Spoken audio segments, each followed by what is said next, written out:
I'd like to talk about a movie I saw recently called Chaos Walking. This is not a great movie. It's not even really a good movie. It's an interesting movie in some ways. The interesting thing about it, the most interesting thing about it is the premise, which is that it's set on a planet where, for some reason, men cannot conceal their thoughts. So anytime a man thinks something, it sort of emerges from his head in this purple smoke, and so you can hear what he's thinking, and sometimes you can see the things that he's thinking.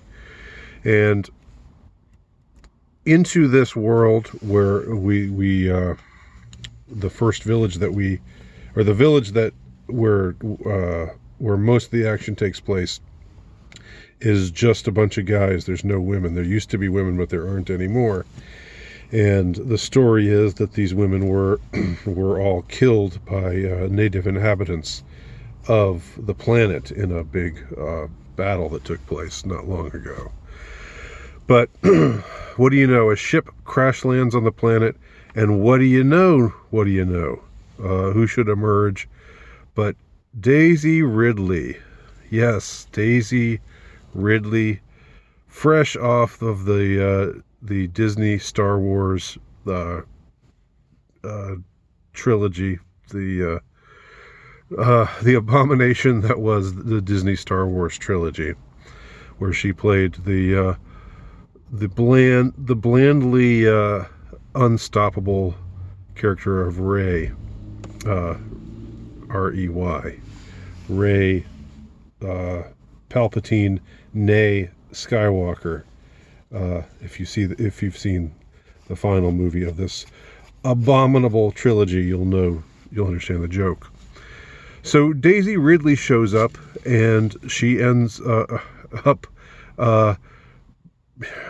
sort of giving off the same kind of vibe that she gave off in the Disney Star Wars movies. Just sort of bland, but maybe a little prissy. That's it. Kind of a waif.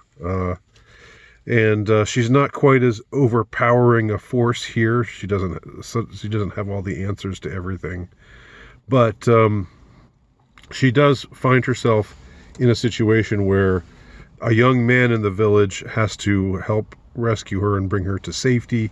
I won't go into all the ins and outs of it, but I do want to focus on one thing about the movie that I found interesting and also frustrating. So they go off together, and of course the guy, this is like a 17, 18-year-old boy. This is the first girl he's ever seen, so you can only imagine that he's thinking lots of things. And he doesn't even think anything all that indecent, compared to what some kids his age, if they saw a girl for the first time when they were that age, compared to the sort of things that would be on their minds. This kid just fantasizes about kissing her, but she responds with this, "Oh, get away from me, stop it now." And the thing is, it's all, it's in his head. It's not like he can control it. It's just what happens. So this kid proves himself to be a good guy, and at the end of the movie, when all is said and done, and again, I'm skipping over a lot plot wise, but just to hone in on what I want to talk about, she even tells him he's a good man, and yet there is somehow this final suggestion that while he's good, while he's a good man, while he's done all the right things, and made virtuous choices, and protected her, and fought against evil, and so forth and so on, we still get the feeling near the end that she's just sort of like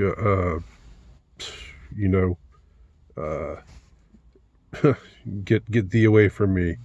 And it strikes me that this is a weird Daisy Ridley thing. This is like throughout all of the Star Wars movies, like every male character who showed interest in her, she was just sort of like, I'm above you, stay away from me.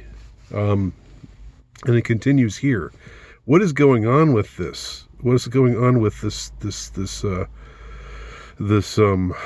proclivity that they are, putting up there on celluloid from, and now it was in the awful Star Wars Disney trilogy, but now it's in this new obscure science fiction movie that's probably not going to do very well and probably going to be forgotten about very shortly.